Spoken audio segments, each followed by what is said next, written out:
Hello, my name's Katie Rushworth and today's make is these upcycled tin can planters. They are really easy to make and super cute.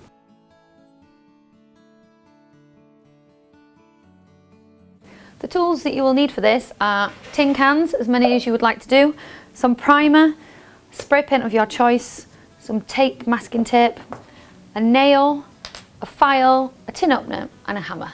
First things first, we want to wash out the tin can, give it a really good clean, and also file away any sharp edges that might be left over from the lid.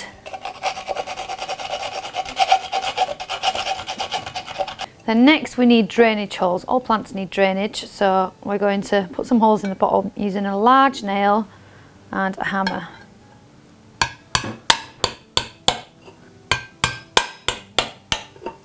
There we go, 3 should do.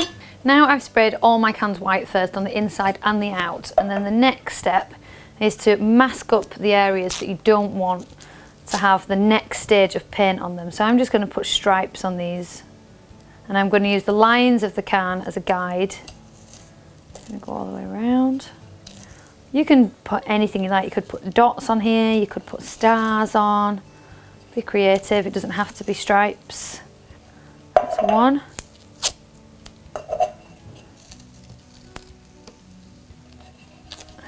Go.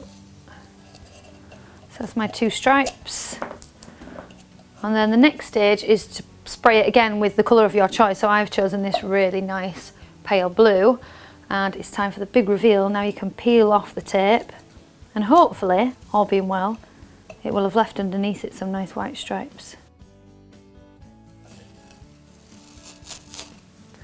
That's 1.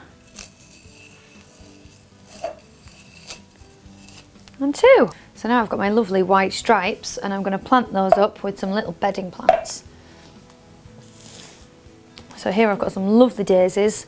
These are miniature marguerites, pretty little plant, and these will cope quite well in these small pots. So I'm going to pop some compost in the bottom, and then pop that in the top. Fill around with compost the edges.